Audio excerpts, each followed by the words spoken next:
Here we go. Let's Speak Geek. You're listening to the Geek Speak Radio On the Geek Speak Radio Show. Hey everybody, how's it going? I have a pretty interesting and cool interview for you from last year. It's with Paul Harding.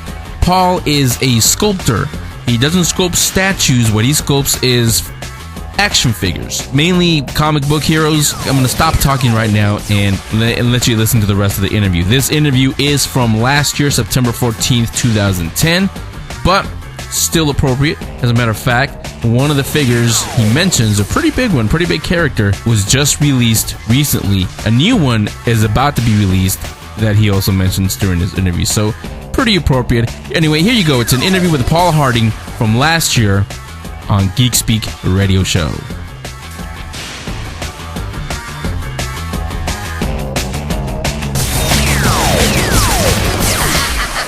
So on the phone we have Paul Harding, and that's exactly what it does. Paul, welcome to the Geek Speak Radio Show. Hey guys, glad to be here. We're kind of talking about it there, but you know better than us. Tell everybody exactly what it is that you do. Well, occasionally I will design the figures with pencil and paper. That's usually what gets done first. Sometimes that doesn't happen at all, and it goes. You just go straight to sculpting, and a lot of the reference I work with is comic books. So I usually have comics laid out all over the place, trying to capture, the original artist's intent. And with DC Direct and companies like that, that's really important to capture, specific artists.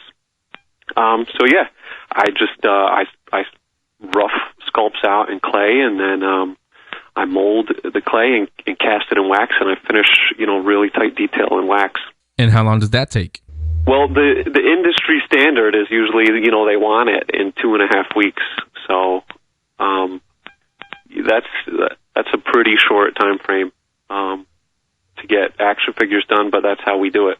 And then there's a little time added on to mold and cast the final prototypes and, make resin copies for the painter to paint, and some what's called a tooling pattern is basically the same thing, and that's what gets sent to China to be mass produced. How do you decide the pose? Is it up to the company, or do they let you pretty much choose whatever you want? Well, all that stuff does depend on the company and their attitudes and their style. But if we're talking about articulation, and if we're talking about action figures as opposed to statues, all the articulation is called out beforehand. So the elbows have to bend, the head has to swivel, etc. And that all, costs factored into all that. So. How about when you were younger, Paul? What toys did you play? What action figures did you play with? I was huge toy fan when I was a kid. That was the most important thing to me. I collected Star Wars and G.I. Joe religiously, some Transformers, but one of my most favorite line was probably Superpowers, and I still love them. I still play with my collection with my son to this day, and they're his favorite toys now too. So, and he decided that I just supply him. But I let him get into all my old stuff all the time. So. Yeah, I do the same thing with my son. I used to play with the G.I. Joes and Transformers too. Did the G.I. Joe lines, any of those lines, did they inspire you to do this? Absolutely. And even the packaging on the original G.I. Joe line was so powerful. And I always talk about this, how packaging can sell a product. Because when you look back at the old G.I. Joe figures, they were okay, but if you look at those dope paintings that they did, man, I would buy figures just for that. And I paint too, so that, part of that is in me. The coolest thing I thought with the old G.I. Joes is the cards in the back, their file cards. Yeah.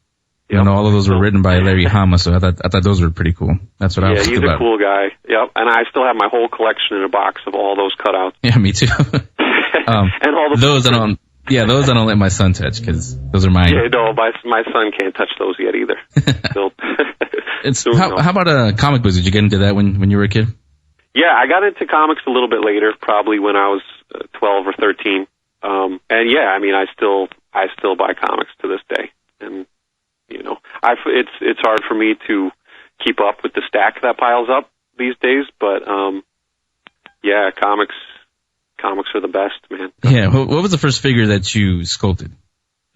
First figure that I sculpted was, well, I started out doing vinyl for Mezco. So there was this line of figures called Sonic Alliance, I think. Mm-hmm. And I did a whole line, but Mezco only came out with one of them, and it was called Papa-san. And he was this big alien-looking guy with fur coats and, alien sneakers and stuff. So that was the beginning of the urban vinyl style stuff that I was doing. Can you give us more in detail, though, the actual process that you go through from, I guess, starting with pencil all the way to the finished product? Sure. When designing figures, you would start out with a concept illustration that has pose and attitude and, the basics in there. Then you're going to have to take that concept illustration. So that was something that was loose. And usually that would get turned into control art. And control art is front, back, side. And it has all the information in there, a real tight drawing. And that's what the sculptor would have to follow. So there's no questions whatsoever. The sculptor can just run with it. Obviously, the sculptor's an artist too, and they need to add their own feeling into it, and that happens in so many subtle areas. But I will start out with a product called Castelline, and it's just it's like a wax-like clay, and you can warm it up in the microwave. You can put it under a light bulb. You just work with it. You keep it warm, and it cools down, and then you can do detail. Some people finish sculptures with this stuff. Personally, I don't like to finish in it because I can get much tighter detail using toy wax. So when I'm done roughing it out in this green stuff called Castelline, I will mold it. I'll pour liquid rubber on it. You let it set, then you cut it open and you pull out that roughed out sculpture. Then inside there, you just, in the hole, you pour in toy wax, and you let that dry, you pull it out, and you're free to make crazy tight detail right in there. And I use a wax tool called a waxer, and it's like a pen tip that basically heats up, so you can pick up little drips of wax. You can place it on there. You can kind of cut into areas, and you can basically build up really tiny areas like noses and eyelids and lips and fingernails and belt packs and belt buckles and whatever your action figures need.